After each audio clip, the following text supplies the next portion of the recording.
पण ते जरी संगती चांगल्या आलं साधूच्या संताच्या चंद्र म्हणजे संत परीस म्हणजे संत यांच्या संगतीत आलं बोरीचा सुद्धा सुगंध आल्याशिवाय राहत नाही. मागे झाले पाहू नका. मागे आम्ही किती पाप केले नाही महाराज. काय खाऊ नाही ते खाल्ले, पिऊ नाही ते पिलो, बघू नाही ते बघितले, काय कुठे केले तर आता तुम्ही मागाल. आता तरी पुढे मागाला म्हणजे जाण्याचं नाही. आता मी मागाल तरी तुला देव विमान घेऊन आल्याशिवाय राहणार नाही. शरबंदी राम सुख संपन्न शर सर्प करीती राम स्तवन आघात श्रीराम महिमान केली केवे अवकाळी. श्रीराम प्रताप निजनी वाडे सेविके जे चंद्र सुडे तेथे मी काय बापुडे श्रीरामा पुढे सामर्थ्य. चंद्र सुडे असले पॉइंट लक्षात आला. चंद्र सुडा कोण? प्रकाश महादेव. चंद्रचूडे डोक्यावर चंद्र आहे म्हणजे चंद्रचूडे ते महादेवाच्या माता मावल्याच्या पाठीमागे बुचुडा पाठीमागे आता राहिला नाही समजा मला तिथे जायचं नाही.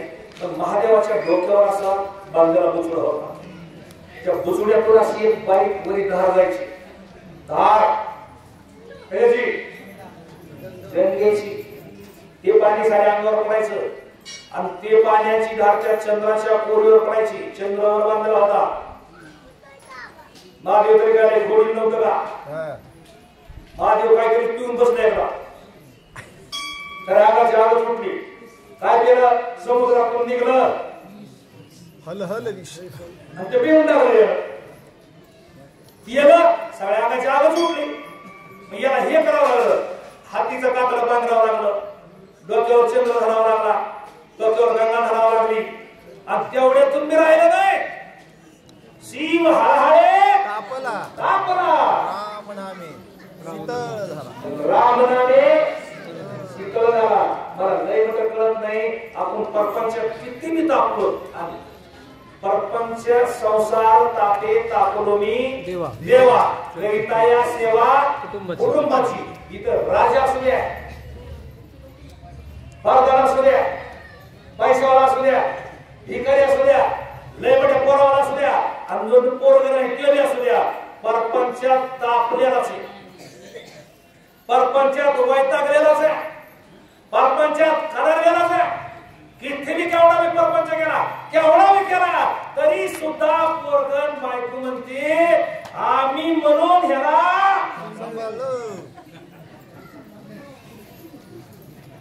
साड्याच.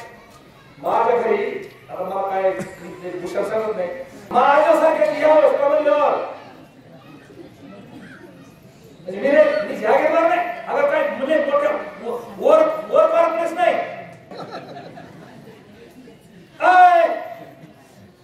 संसारात सगळे दुखीचे जो देखे सो दुखिया बाबा सुखिया कोई नाही. आणि या दुःखातून जर सुख पाहिजे असेल तर काय करावं लागतंय?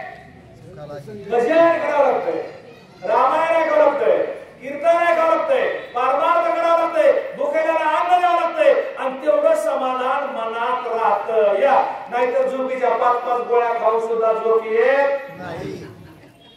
ज्याला झोप येत नाही त्याला आपला संपर्क करा. काय औषध लागत नाही. झोपीची गोळी खायची नाही. फक्त श्रीराम जय राम जय जय रामचा जप करीत बसायचं. आपण पडायचं. आडवं पड, पालता पड, होताना पड, कसा पड, पण झोप लागत नाही तर जपत बंद करू नको. तुला झोप काय झोपीची गोळी खायची पाहिजे आपला कान कापतो. जप बंद करायचा नाही. हे माझ्या गुरुनं माऊलीनं सांगितलेलं. हे तुम्हाला मंत्र देऊन टाकला. चला शरबंद करावया निर्मुक्ता तसे मी समर्थ ऐसा गर्व होता पुंजत तोही गर्वात श्रीरामे. गर्वात म्हणजे गेला. मला गर्व होता माझ्या मला उठला. आता कोणाला किती किती गर्व आहे कशा कशाचा आपला आपला असतोच बघा. भाऊ प्रभू भाऊ ज्याला त्याला समाधानी असो. मला कशाचं असेल, तुम्हाला कशाचं असेल, कुणाला कशाचं असेल, कुणाला वाटत असतं एखाद्या माऊलीला माझ्याशिवाय चूल पेटत नाही, एखाद्या कारभारी माणसाला खराब वाटत असते माझ्याशिवाय घर चालत नाही, एखादा गावातला मुखी असला की त्याला वाटतं आपल्याशिवाय गाव चालत नाही, एखाद्या भजन चालू करायला असलं तर पक्वाच्यात येत नाही त्याला वाटतं माझ्याशिवाय भजन चालू व्हात मरून वगैरे मरण तू उद्या रामायण मी असल्याशिवाय रामायण चालू होत नाही, मर उद्या मर.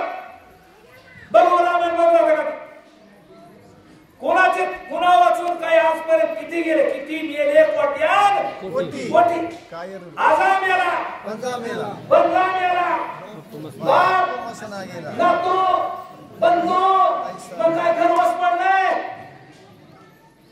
कुणाचाच राग नाही. त्याच्यामुळे गर्व पाळायचा नाही. गरुडाला गर्व झाला माझ्यामुळे राम उठला, पण रामाने त्या फुग्यात हवा काढून घेतली.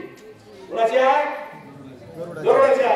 गरुड जिमनीवर झालं ते म्हणलं एकाहून एक चढी जगामध्ये मला वाटतं माझ्यामुळेच काय की नाही. इथं परमेश्वरानं सगळ्या प्रतिकृती तयार करून ठेवलेल्या आहेत. श्रीराम सामर्थ्य चोखडे करी काम पाय तयाकडे येथे मी काय सेवा पुढे पापडे अंतपे. कवाटं करत ताट आहे तर वाकतच नाही, लवतच नाही असं राईट. पण ज्यावेळेस लाटा जातो का त्याला कळत का राम सुद्धा काळाच्या अधीन आहे. ज्यावेळेस दोन्ही घेऊ का ऐकाय सगळे लक्ष्मणजी गेले नव्हते, बाकीचं सगळं वाट लावलं होतं, पण त्यांचा काळ संपला. काळ संपल्यावर एक दिवशी काळ आला, रामाला भेटायला आला. उत्तरकांडातली कथा आहे. राम सुद्धा काळाच्या अधीन आहे. वाक्य तिकडे गेलं पाहिजे. मग दुर्वास ऋषी आणि काळ. सुरुवातीला काळ आला. लक्ष्मण म्हणला माझं रामाजवळ अर्जंट काम आहे, मी जोपर्यंत रामाला बघतोय तोपर्यंत कोणी ऋषी येऊ दे, महंत येऊ दे, देव येऊ दे, त्याची आई येऊ दे, कोणी येऊ दे, मध्ये सोडायचं नाही. आणि जर मध्ये मी बोलत असताना कोणाला सोडलंस तर हे गाव जाळून टाकल्याशिवाय राहणार नाही. गाव मध्ये गेला. काळानं रामाला नमस्कार केला.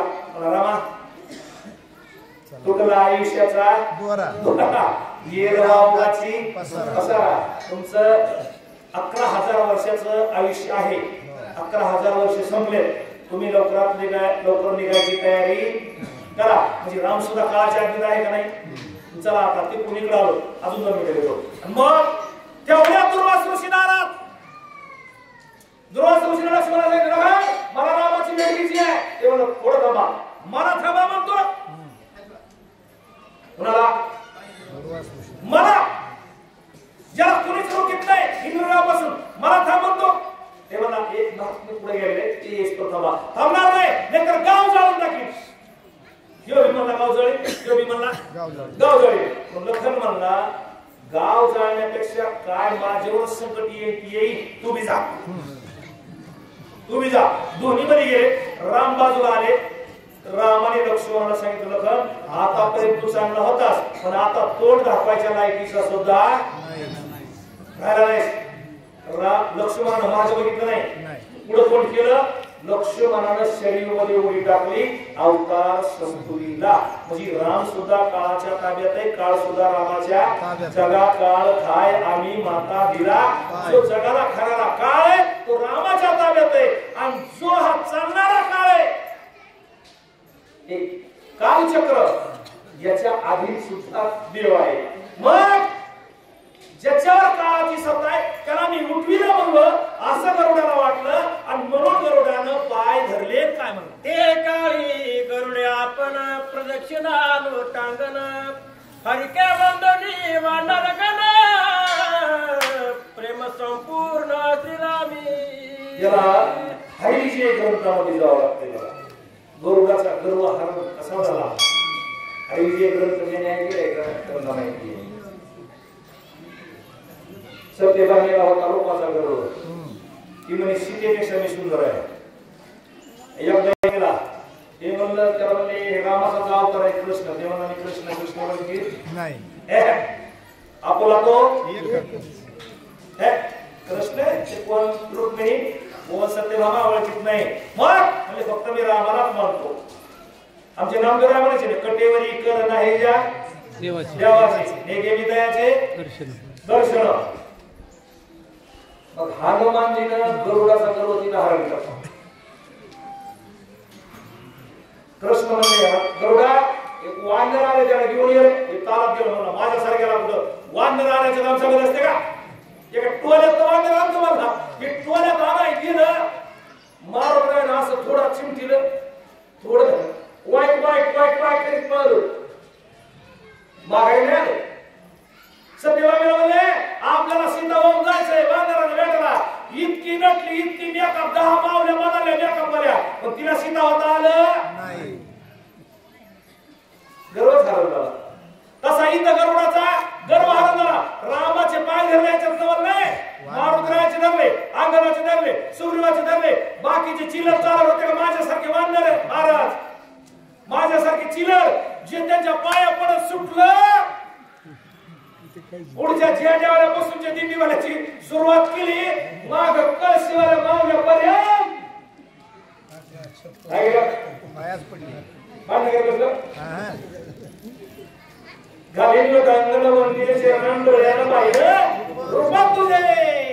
वानर पूर्ण श्रीराम भक्त गरुड जाणून निश्चित कपी कुळा संवेत श्री रघुनाथ अभिवंदी. कपी कुळा समोर माकड माकड माकड माकड. आता कधी माकडाला माकड समजायचं नाही. वानर आलं ते गेलेलं होतं त्याच्या घरी काहीतरी शिजत होतं त्यानं 15 दिवसात गेलं सापडलं नाही. वानर द्यायला सोपं का गरुडाला आसमानाचा माकड आला जय महाराज बोले आत्माला बोले झालं होतं ते मला हवा गेली माकड निघून गेलं. माकडासारखं चंचल माकड मन माणसाचं मित्र चंचल आहे मन चंचल आहे माकड चंचल आहे आणि मासा चंचल आहे. पाचवा काय म्हणा पाचवा एक अजून मधुरा हे भुंगा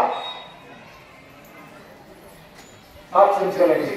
इतके चंचल माकडाचे मी काय झाले आहे आसनाचे मी पुरती पुरती लोकांना पुरती पुरती अभिवंदन. एकदा दर्शन घेतलेलं समाधान. पहिला बघा एखादा साधू आपल्या गावाला यावा जरा सोपं सांगतो आणि साधू गावाला आले माणूस आल्या आल्या दर्शन घेत आहे. कीर्तन झाल्यावर सुद्धा त्याचं